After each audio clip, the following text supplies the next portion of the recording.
So, good afternoon, everyone. Thank you for joining our fifth Action Global Communications webinar, which once again aims to offer support and guidance to businesses on communications matters, a field that, as you are all aware of, we specialize in for many, many years. As an integrated communications agency, we have been creating lasting bonds between brands and audiences around the world for 50 years now, and we feel that it's our responsibility to continuously stretch outside our comfort zone by finding new ways of achieving meaningful connections. During this webinar, we will be shining a light on practicing regulated lobbying as a tool for public affairs within the framework of research-based strategic communications. In the era of the 24-hour news cycle and Twitter, journalism versus fake news, and near constant distractions and disruption, it can be very challenging to make an effective case for change, especially when it relates to public policy. Advocacy campaigns can help to break through the noise and clearly articulate a persuasive message that gets noticed and gets results. Lobbying is an inherent part of participatory democracy and integral for businesses wishing to get in touch directly with policymakers. In an ever-changing business landscape with ever more regulatory and policy alignment to Brussels, license to access to capital based on ESG practices, understanding how they deploy public affairs and regulated lobbying is an imperative part of delivering value as a C-suite strategist and communications professional.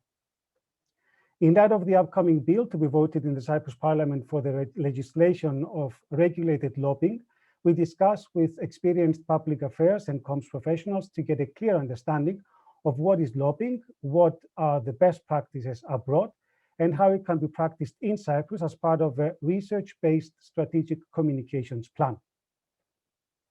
With us today as guest speaker, we have Nicolas Kyriakides, a lawyer and academic. He's a graduate of the National and Kapodistrian University of Athens. He holds postgraduate degrees from UCL and NYU and a PhD from the University of Oxford. He has also been a visiting researcher at Harvard University. He teaches at the University of Nicosia and has contributed to a number of high-level innovative legal research initiatives and papers in the course of both his commercial practice and his academic life.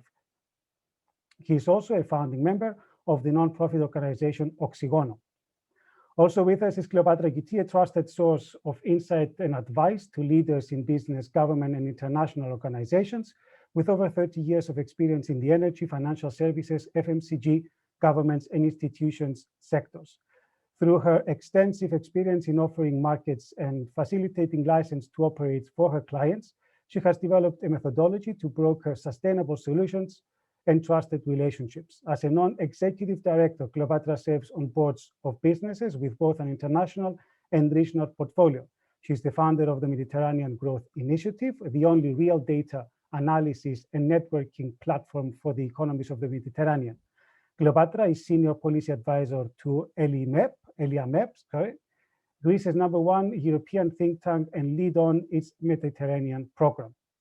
Finally, Artemis Pnevmatikou, account director at Action Global Communications, who is always one step ahead of the latest trends in PR and communications. Artemis draws on a strong and versatile background in the development and execution of effective strategic communication campaigns by a combination above the line, below the line, and digital. Artemis has enjoyed numerous comms roles in the past 15 years, gaining insight into a variety of industry in Cyprus, the US, and Canada.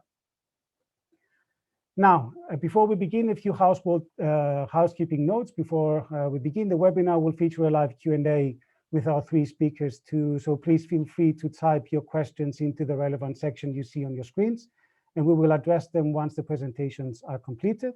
Also, during the presentation, we will share some polls that we would like for you to participate. So we keep the this session very interactive. Nicola, the attention is on you, but as we said before we begin, we're going to start with the poll just to get the ball rolling. I will launch the poll now, and I will ask our participants to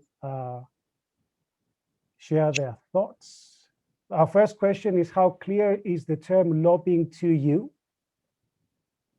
Our second poll is, have you ever engaged in what we can call a lobbying activity? And the third one, do you believe that the regulation and modernization of lobbying in Cyprus is important? We're gonna give 30, 40 seconds for everyone to participate and see the results.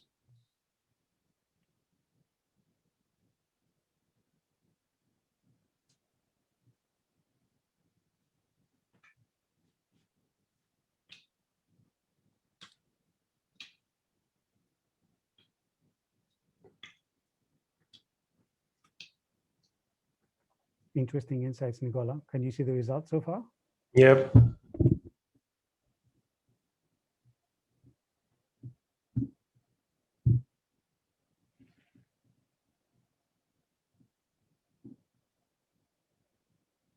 Right. We're going to end the poll now. Okay, the results are very useful for my presentation, as I want them to be. So thank you, Dimitri, for the introduction, and thank you for inviting me. I will share my screen.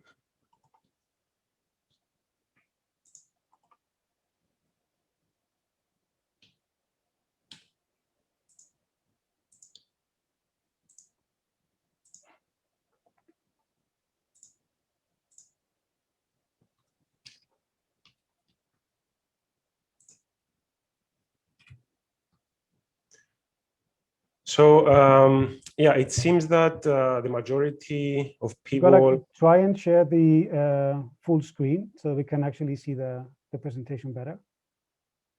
Yeah, perfect.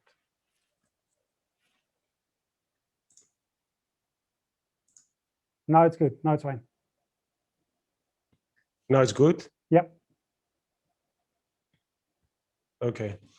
So it seems from the poll that the majority of people are not, are not aware or not entirely sure on what lobbying is. So this is handy for my first slide, which is what is lobbying.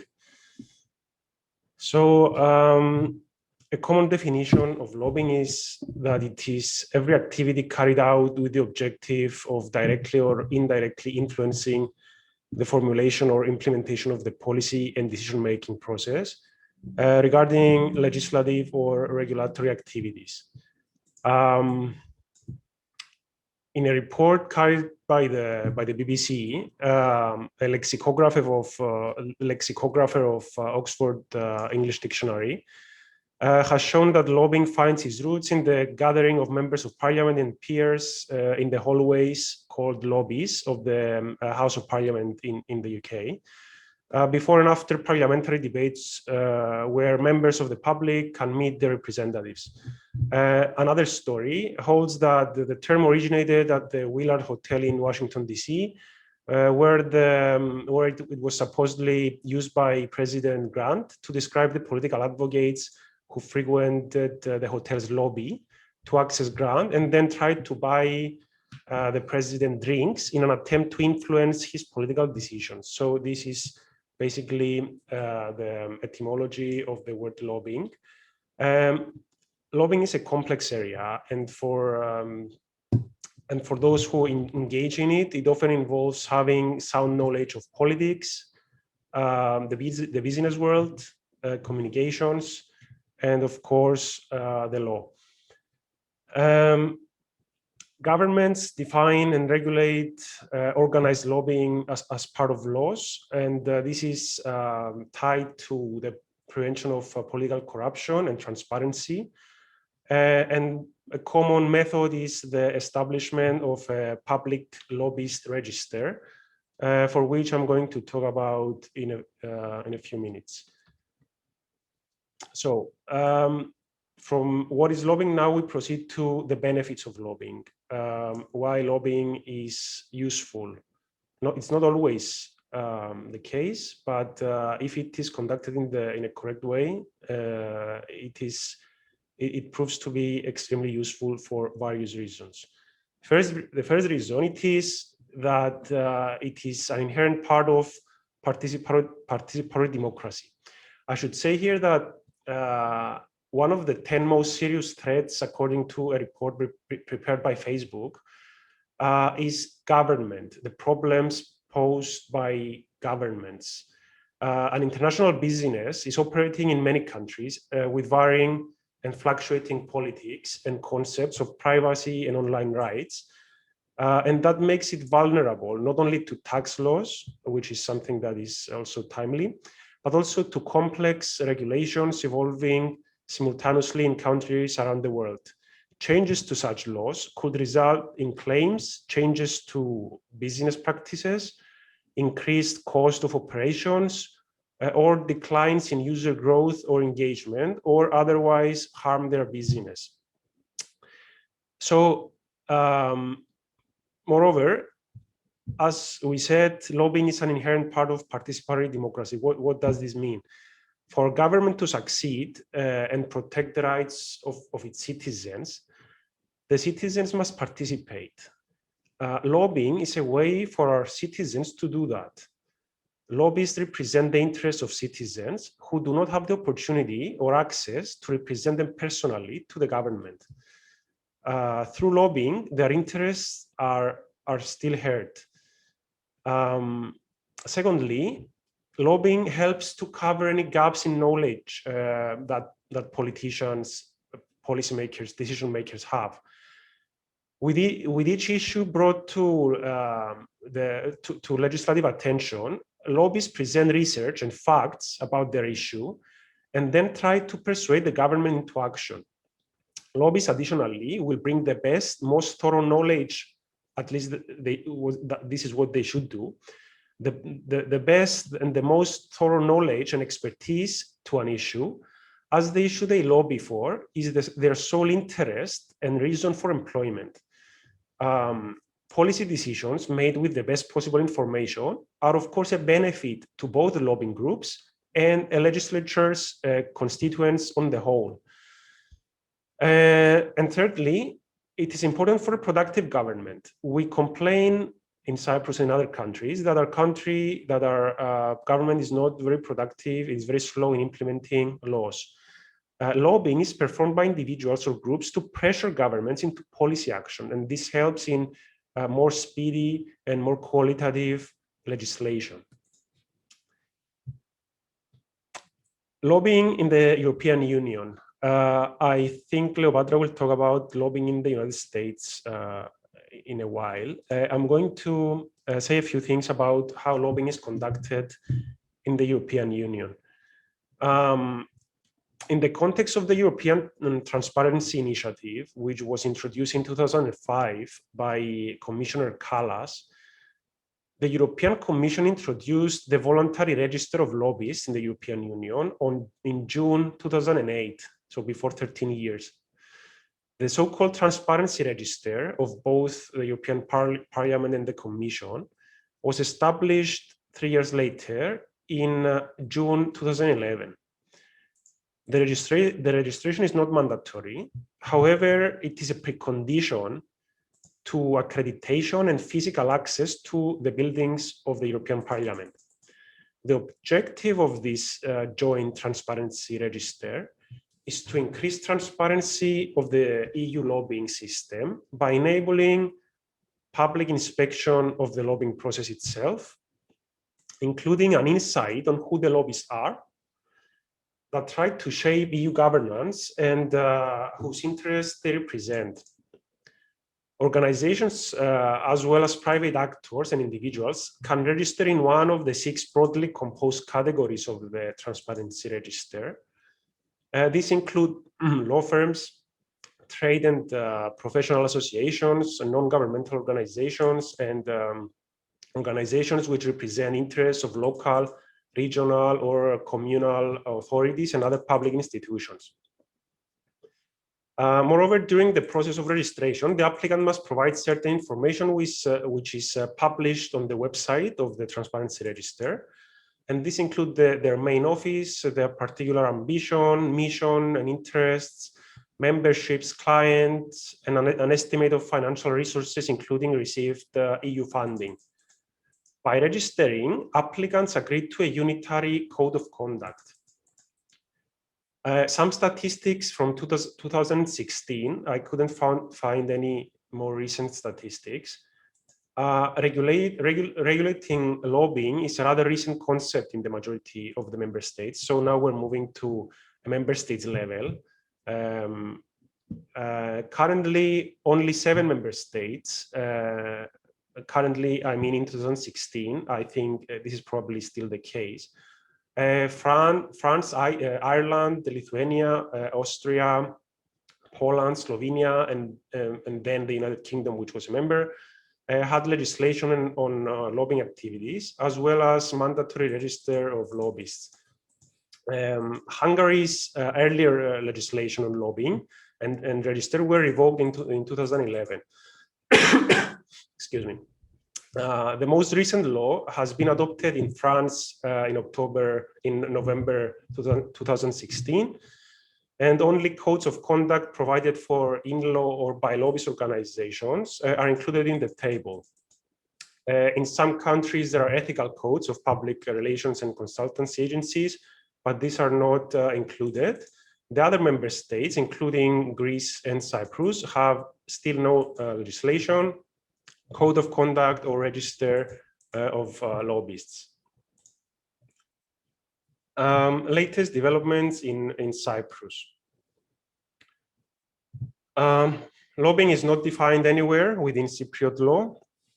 The absence of regulations and registers for persons or groups lobbying the Cypriot government have drawn criticism from the European Union, as well as GRECO, the Group of States Against Corruption.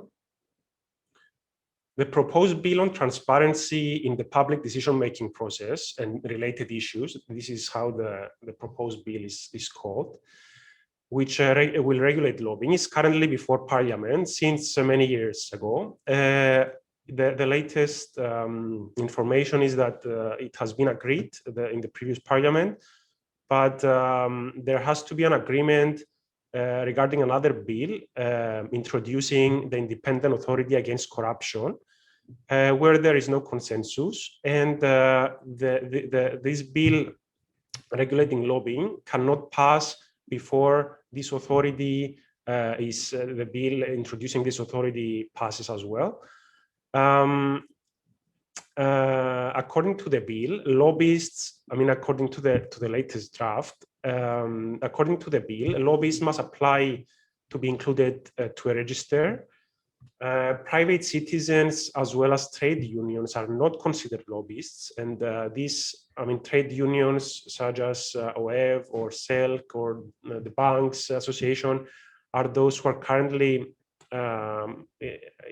who currently engage in lobbying, mostly in Cyprus, and these are not considered lobbyists according to the draft bill.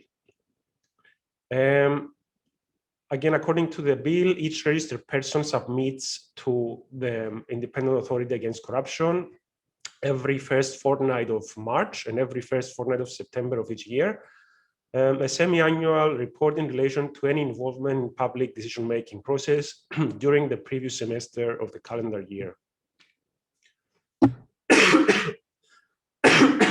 Excuse me.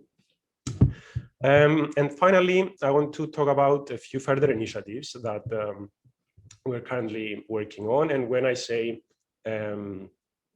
we, I mean Zeno's Public Affairs, which is a lobbying startup which was launched last December. And it was actually, we think it was the first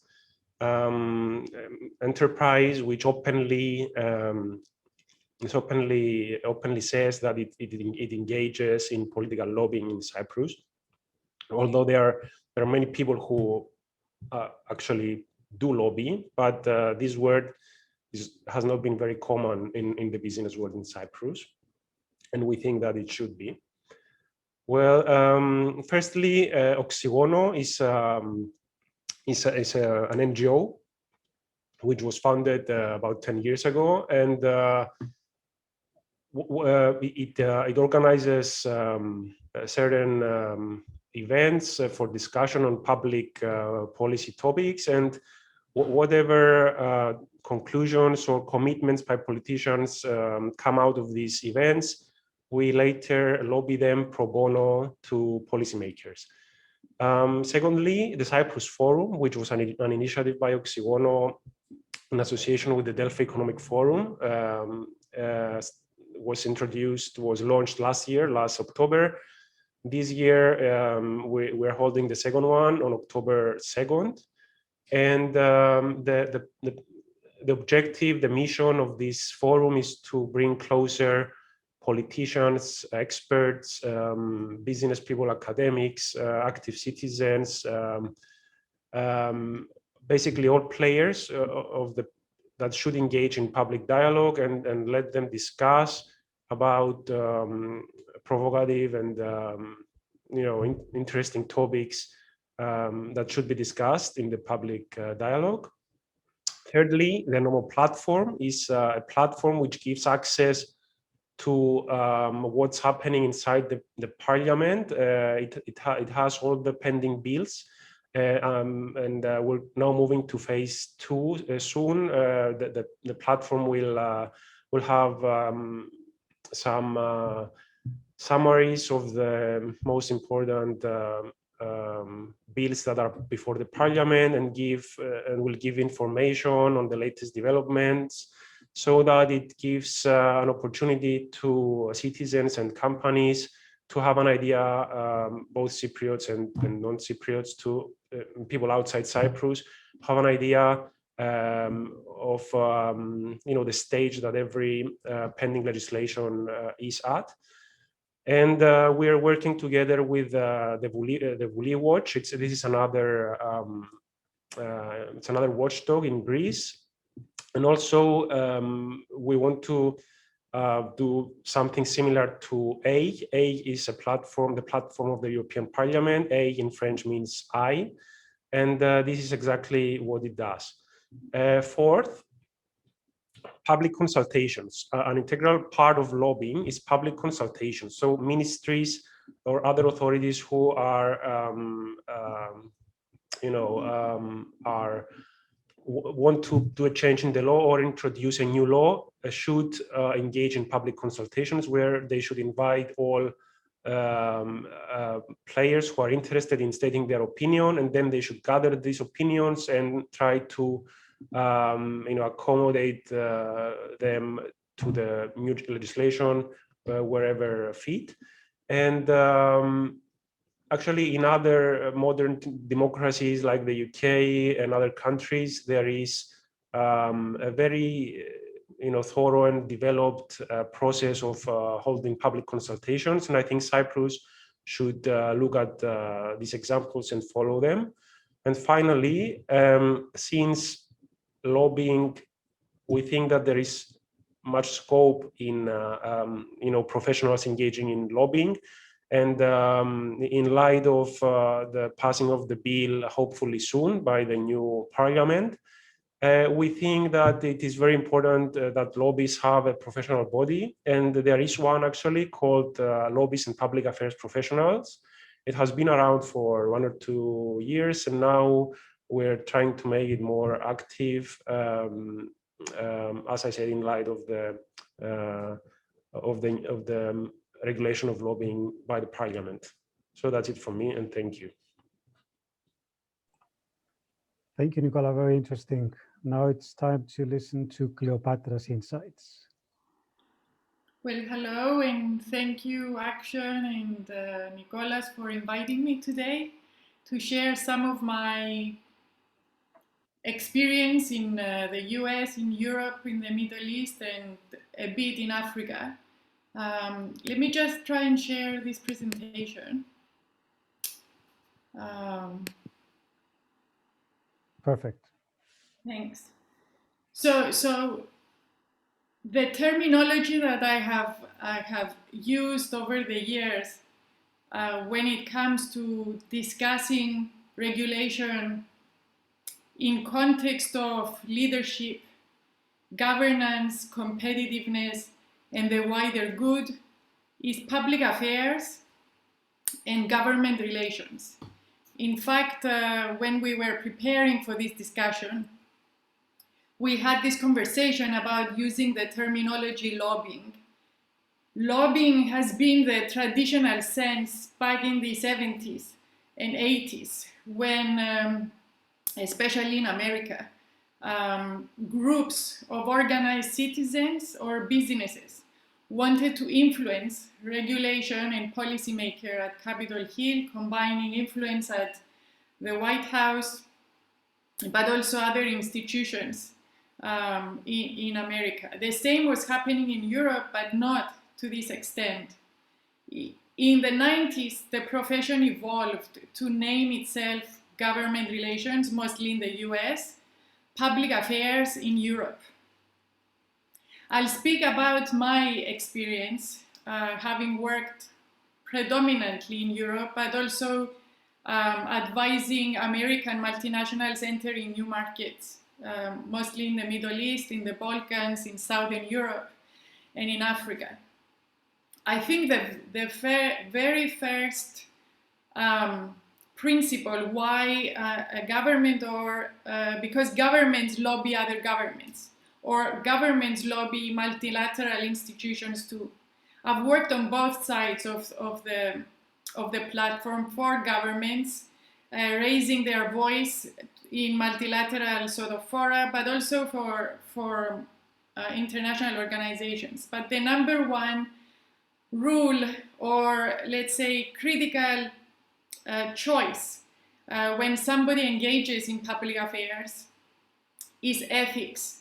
Ethics in the way public affairs is conducted, the values you represent both as a practitioner, as an organization, as a institution, how truthful you are to the cause you champion, in the sense that you need to really believe, if you are just a transactional advisor or a consultant to a case, it becomes a minus, not a plus, to how effective you can be to convince either your stakeholders or those you are trying to influence on the relevance of the case you are championing. And it is aligned to personal integrity.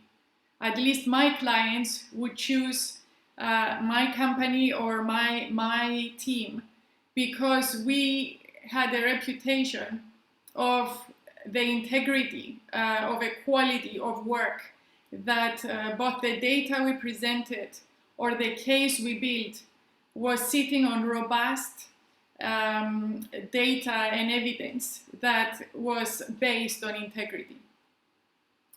Now, as part of ESG, a lot of new terminology has come in discussing governance.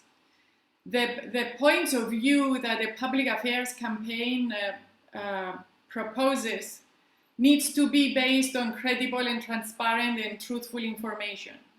And it needs to sit within a regulated framework, very much like Nicolas has just outlined. The reason being, we live in an age of fake news. We live in a very noisy era of information, of porous data, of a very competitive landscape. Organizations to survive compete. Politicians to survive have a very short life cycle between elections. So the detail gets blurred. What we want to do as public affairs professionals and as reputable communications professionals is to make sure that our work is robust all around and safe proof. Now, leadership in public affairs. So if you decide to champion an issue or a cause, it could be principles-led, for example. It could be access to information, where a lot of the tech industry sits behind principles, or access to education through technology. That's a principles-led. Or it could be an issues-led. A food and beverage company might want to change legislation that narrows their opportunity to use a specific ingredient in a type of food product or a drink product. That's issues-led. So you as an organization or a government or an NGO might choose to advocate either on a principles-based, where a lot of other stakeholders can come in and create a coalition, or an issues-based, where other companies can join your voice with the same interest or the same issue that wants to resolve. I spoke about evidence-based stakeholder communications. Now in Cyprus, we are a member of the European Union. So our universe is bigger than our domestic market, our domestic parliament, our domestic government. What I feel is lacking is our ability to absorb our European values, a key vision to policy making in our domestic market. We fail to see the bigger picture, or how Cyprus can become part of a bigger whole in either shaping and designing policy, or actually having Cypriot voices or Cypriot businesses become part of a bigger whole in Brussels. So we need to connect Brussels to Nicosia more. And we need to have Brussels hear views from Cyprus at decision-making level in its committees, but also in its stakeholder groups in Brussels more and more. So usually, a public affairs campaign, much like a communications campaign, is aligned to either leadership goals, business goals, market goals, access to capital goals. There are certain goals that define what the public affairs campaign should be about. It could be proactive, i.e. to preempt legislation or prevent a specific legislative form, or reactive, once a legislation has come into action, to either amend it or reform it. So a public affairs campaign can be domestic, it could be European, it could be regional in a region, Black Sea region, Mediterranean region, other regions, or it could be multilateral at OECD, at IMF, it could be other UN, it could be other multilateral fora. It needs to be premised on research and analysis. Why?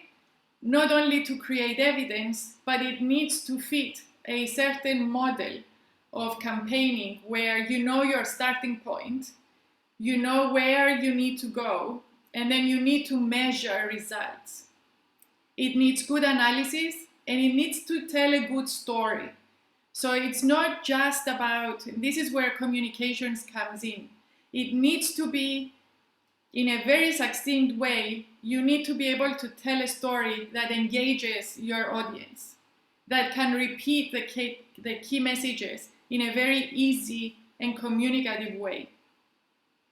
What we need as tools is the ability to gather data, whether artificial intelligence based or qualitative data through research, focus groups, other qualitative tools. It needs a good analytical map where it aggregates the issues. Because once you look at regulation, you look at socioeconomic indicators, you look at business, you look at financial indicators. So everything needs to come together. And it needs to have some relevance, as I said, to strategy, to KPIs. But as a practitioner, you need to own your data. You need to know exactly the basis of your case, the analysis, how robust it is, and porous proof. You cannot punch it, and it has holes. And it needs to have impact. You need to know where you need to shift the needle. I'll end on this slide. Now, every jurisdiction, whether it's Americas, which is based on a very competitive political and business landscape where people are used to get organized behind causes, issues, or mergers, acquisitions, or whether it is in Europe, where the difference between America In Europe, there is a more stakeholder inclusivity, and rarely a public affairs professional will go and lobby or advocate on behalf of a client in front of a regulator or a politician. We usually prepare our client, and our client takes the front seat in meetings or in advocacy groups. In the Arab world, we have the famous Majlis, where even though it's a linear decision-making model, you have the leader of a country or the leader of a group that creates this sort of Majlis, the gathering of the elders or people that want to be part of a discussion or conversation once a month with the ruler or the leader, as I said. And they talk. It's small talk, it's big talk, but it's like an influencing through a weave of conversations that aim to create awareness to the leader of where the situation is and what needs to change. So the case for a public affairs campaign, as I said before, it involves good legal knowledge, it involves socioeconomic data, it involves regulatory data. It's a synthesis of issues that need to create a case. Cyprus needs to claim a voice in Brussels. Brussels needs to come closer to Nicosia. And it needs to be more proactive than reactive. We need a public affairs radar map through the work that Nicolas explained with the NOMO platform, but also a more open appreciation of how our regulatory process in Cyprus is embedded in public discourse, in business discourse, in government implementation discourse. We need to create a radar where we know what issues are likely to come up, how this impacts our business and our clients, and how do we alert, how do we create more awareness. The third, the other point is regulatory stress testing our organization. Our organizations, especially commercial organizations, have need to access capital. They need to be competitive in the marketplace. They have reputational expectations. Regulation is an integral part, or because of ESG, it will become more and more integrated in our communication strategy. So we need to understand how to embed regulatory affairs in our skill set. And then lastly, synergies are key. Regulation impacts business sustainability. It impacts the way it operates, how profitable it can be, how attractive it can be to mergers, acquisitions, partnerships. So proactive and reactive response impacts this effectiveness. Understanding how is why we need action and Zeno's public affairs to be part of that experts team. So thank you for giving me the floor. Thank you very much, Cleopatra. Very interesting. I particularly like your remark regarding the Cyprus universe. It's quite key. So we've learned about what is lobbying and what the situation is in Cyprus. We've heard through Cleopatra and all her experience on what it's done outside Cyprus and what Cyprus needs to do to come closer to the rest of the world. Now let's see in terms of communications how communication can put everything together. Artemis. I'm just going to share my screen with you. Can you see it? Yes. Okay, great. Before you begin, sorry, whoever has any questions, please feel free to write in the Q&A so that we can afterwards see the questions and Cleopatra, Artemis, and Nicolas can provide the answers. I also have some questions, but I'm not going to note them down. I've got them here. So let's go. Well, we've talked about public affairs as a discipline, how it works and the best way to practice it. So now I would like to focus your attention on public affairs as a tactic. That is, public affairs as part of integrated strategic communications. Public affairs falls under corporate communications, along with public relations, marketing comms, corporate responsibility, and internal comms. These tactics all have the same goal, that is to shape, reshape, or maintain positive perceptions for a corporation or a brand, also known as reputation management. As part of an integrated strategic comms plan, each tactic plays its own valuable role through the various communications channels to meet specific communication objectives. But at the end of the day, all of them work together towards the main role, reputation management. In fact, it goes without saying, communication campaigns are far more effective and comprehensive if the various tactics work together. To explain this, I'm going to take a simple example. Public affairs versus public relations. If you think about it, we use both to influence stakeholders. However, each one addresses different stakeholders. As mentioned earlier, public affairs is applied to influence policymakers. With public affairs, we explore opportunities to build our case to policymakers to ethically and legitimately propose changes in legislation or put together a new law to meet the objectives of the company, or even to support industries to develop and flourish. Therefore, actions are taken as direct communication to the audience. On the other hand, with public relations, we have two different but very important stakeholders, the media and the general public. In support of public affairs, public relations actions are taken as indirect communication to the target audience. Actions addressing both the media and the general public are done for an undoubtedly powerful purpose,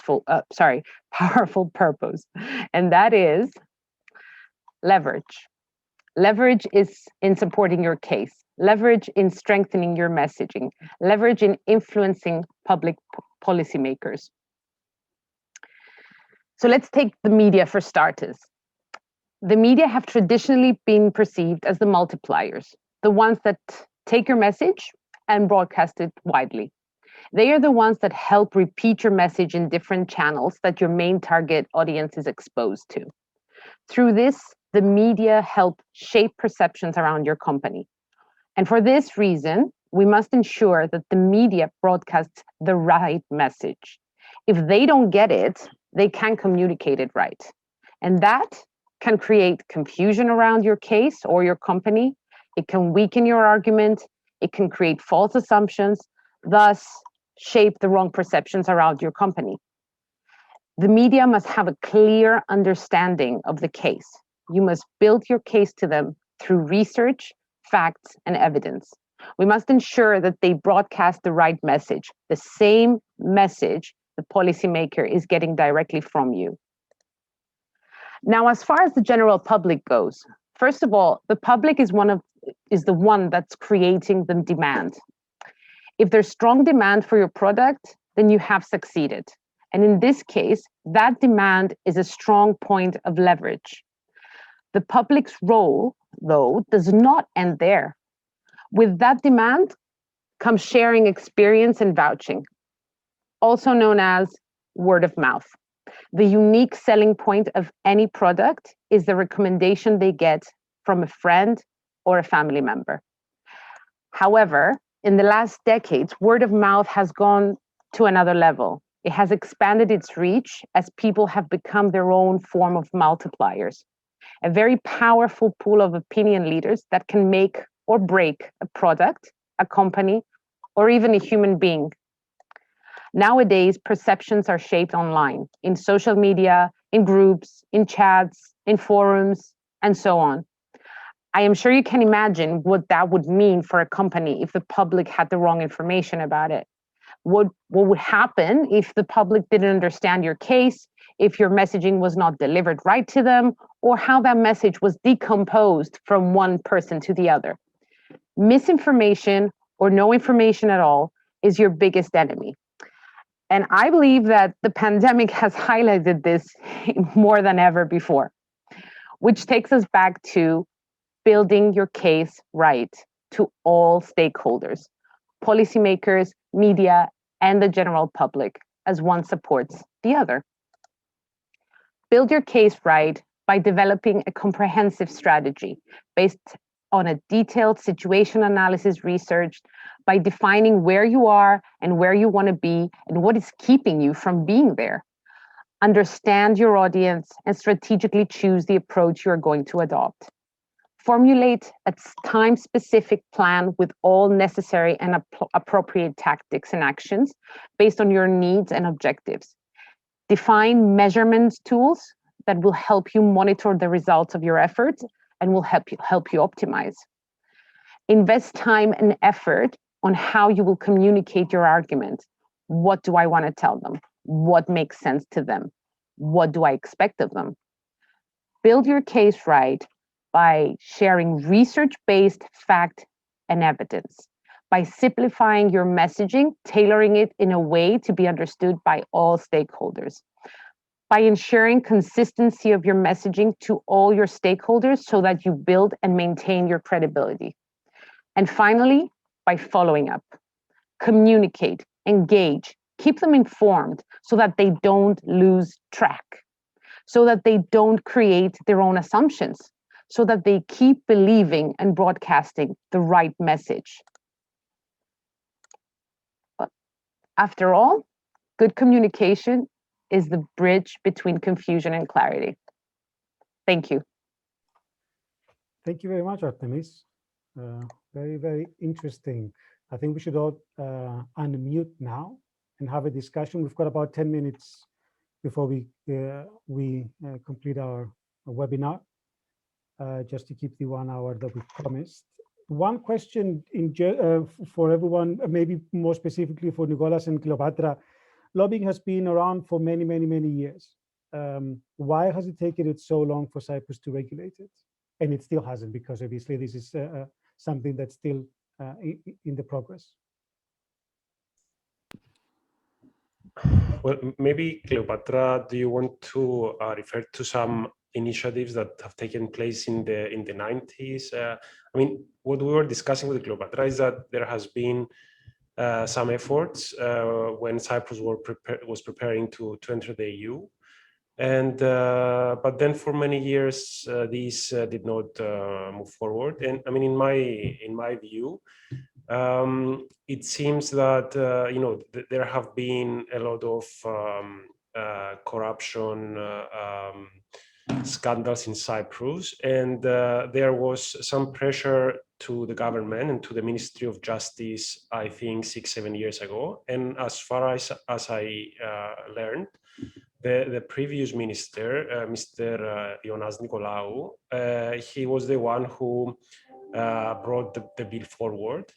Then the bill remained in the drawers of the ministry for a few years. And then just after the Al Jazeera video came out, then the government decided to move forward with this and to other bills, mainly against corruption. And this is where we are now. I mean, in one sentence, why it took us so long? Because this is what usually happens here.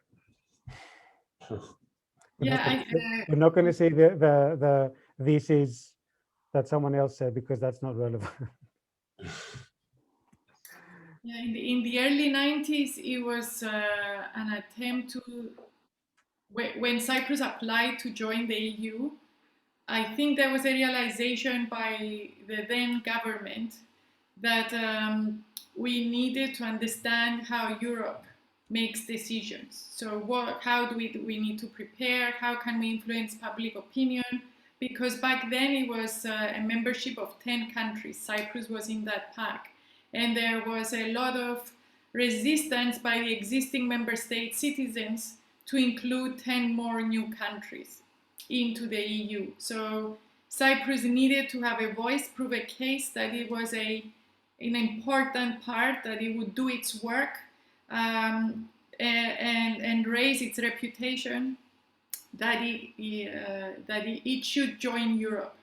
So those decision makers could understand that we needed to understand how the world worked However, we didn't implement. I think it's a cultural issue mostly, because disclosure and transparency is not part of our culture. It's not something we do in our everyday life. We are a bit secretive in what we do at home, in how we run our business, in who talks to who to influence what decision. It's very small special interest groups that deal within closed doors. Creating transparency and opening up, it goes against the culture of how we do business here. But we have to change, because the world is changing and this will become inevitable. If we want to be trusted, if we want to be a trusted hub of doing business in the Southern Eastern Europe and in the region, we have to scale up. We have to upgrade our game. We have to become more transparent. We have to abide to certain governance rules and laws. There you go. I can share a few more insights about this process and the latest developments. Actually, I have attended a few meetings of the Transparency Committee of the Parliament where this bill was discussed recently. And what I have noticed is that most MPs were not adequately informed on what lobbying is about. And what Cleopatra says is it's a cultural thing, and political parties actually draw their power from the relationship they have with their voters. And this transparency might get in the way somehow, but in my opinion, this shouldn't be a threat to political parties and politicians, because yeah, of course, and this is related to what I said before about the normal platform. So someone who's looking for a bill right now will call their MP, the MP they know, or their assistant, or will call the political party. This shouldn't happen, because this enhances the client type relationship between the political parties and the voter. This shouldn't be happening. On the other hand, there are politicians who are doers, who want to move things forward, who want to implement policies. They have plans, and they need the voters to back up their plans for reform. So if lobbying, if policymaking is conducted the correct way, as it happens in the EU, and there are more policies, more legislation passes more quickly and more in better quality, then if politicians see the forest and not the tree, then they will realize that they are,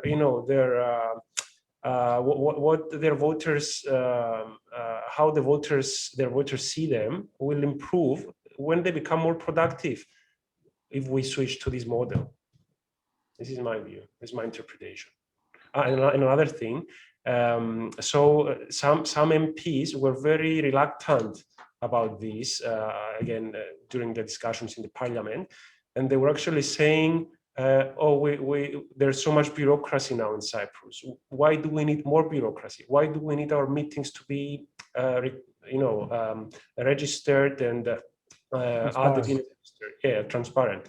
But yeah, I think this is because of lack of information. Well, I'm guessing a lot of people are reluctant to change, and change is bound to happen, so might as well happen sooner than later. I'm guessing that lobbying in combination with an integrated communications plan is kind of like an ongoing service that is offered to big organizations abroad, correct? This is not a once-off service or a once-off campaign. It could be, but in the more developed markets, I'm guessing this is more like an ongoing service. Well, there are different services that public affairs firms offer, but the standard, let's say, tool is a watching brief, like a news highlight of that happens either bi-weekly, or I think for us being a smaller market, it would be monthly, that alerts on the legislative agenda, what's coming, what is being discussed, and what is about to close. as a bill, as the parliament sort of bills get approved or processed. Or how the government proposes certain bills that are being sent to parliament, so that the stakeholder dialogues or the collective action can be get into place. So it creates a bit of a radar, that public affairs radar that I was talking about before. So it's like a service that companies can subscribe to, that can be received once a month on a regular basis on issues that either directly impact their business or impact the environment of their business, their competitors, their marketplace. That's one thing. So it keeps feeding that information platform. Mm-hmm. And then, campaigns can be created, key messages can be created, the company can decide whether they want to get organized, find others that are like-minded, to create a dialogue with the regulators, with the government, with the local government. Could be a local government issue. Mm-hmm. So that's how it all starts. It starts with information, with data, creating a case, and then approaching regulators. Thank you, Cleopatra. Nicola or Artemis, you have something to share? I think we've covered everything. This is a sector that we have a lot to say, but we wanted to give an introduction at least, as with this new bill, we have, I feel that it's going to be a new era in the communications world. So we're looking forward to the bill being voted. Nicolas, I'm sure you are too.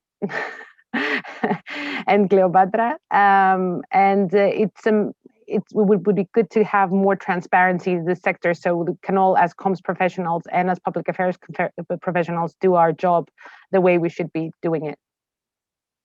Nicola, do we have an indication when will this bill be voted by the new parliament?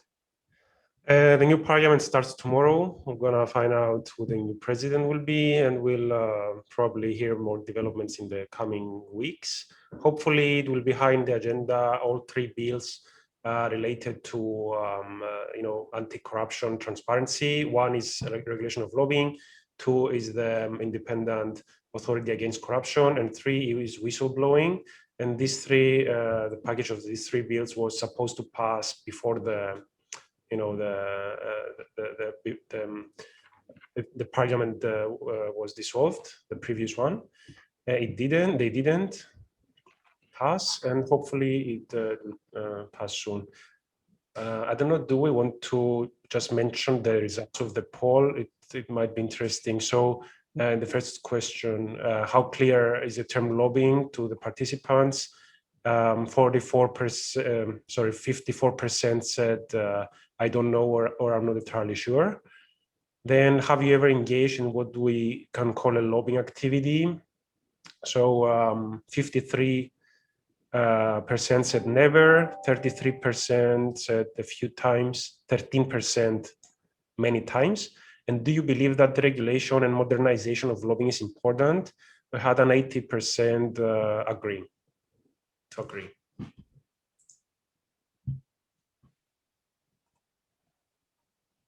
Well, we hope that after this webinar, obviously things will shift and it will change, so people will have a clearer idea of what lobbying is and public affairs. So guys, thank you very much. I think we've run out of time. It's 5 o'clock. Thank you very much for all your insights. It was very insightful. And I hope everyone enjoyed this webinar. We're going to be posting it on our YouTube channel as well, so that people that didn't manage to log in, they'll be able to watch it. So thank you very much. Thank you. Thank you. Bye.